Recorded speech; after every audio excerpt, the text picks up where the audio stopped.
Welcome back. ఈ budget లోపు కేంద్రం ప్రత్యేక హోదా ప్రకటించకపోతే వచ్చే బడ్జెట్ నాటికి వైసీపీ ఎంపీలతో రాజీనామా చేయిస్తానని ఆ పార్టీ అధినేత జగన్ ప్రకటించారు. ఇచ్చిన ఏ హామీని నిలుపుకోలేని ముఖ్యమంత్రి చంద్రబాబు నాయుడు రాష్ట్ర ప్రజలను దారుణంగా వంచిస్తున్నారని విమర్శించారు.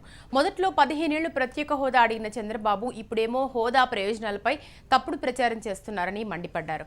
ప్యాకేజీలో ఏముందో కూడా చూడకుండా బ్రహ్మాండం అన్న చంద్రబాబు కేంద్ర మంత్రులు వెంకయ్యను, జైట్లీని సన్మానించడం సిగ్గుచేటన్నారు.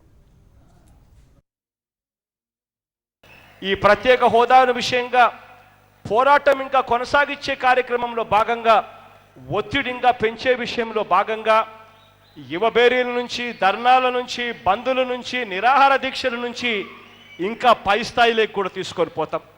రాబోయే రోజుల్లో ఈ డిసెంబర్లో జరిగే ఈ వింటర్ సమావేశాలు, పార్లమెంట్ సమావేశాల్లో గట్టిగా ఎంపీల చేత పార్లమెంటును స్తంభింపజేసే ప్రయత్నం చేస్తాం.